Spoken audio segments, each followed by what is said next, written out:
Throughout this series, we've been talking about one of the greatest prophets of the Old Testament, Elijah. A couple weekends ago, our senior pastor talked about perhaps the best known story from Elijah's life, his showdown with the prophets of Baal. God was, of course, decidedly victorious over Baal and amounted to what only could be called a spiritual mountaintop experience for Elijah. This past weekend, though, we looked at the aftermath of that contest. See, the king and queen of Israel worshipped Baal, so they were, as you might expect, not too pleased by the embarrassing defeat. The queen, named Jezebel, sent a message to Elijah, essentially saying, "You're a dead man."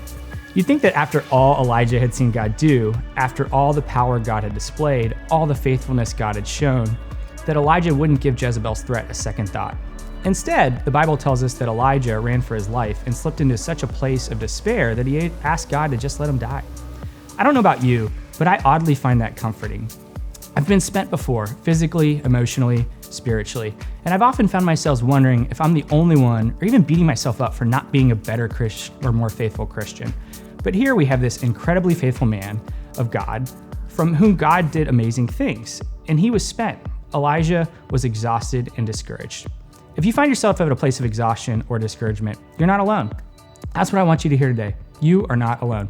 The God who met Elijah in his desperate need for restoration and refreshment meets you in your desperate need too. And that is really good news.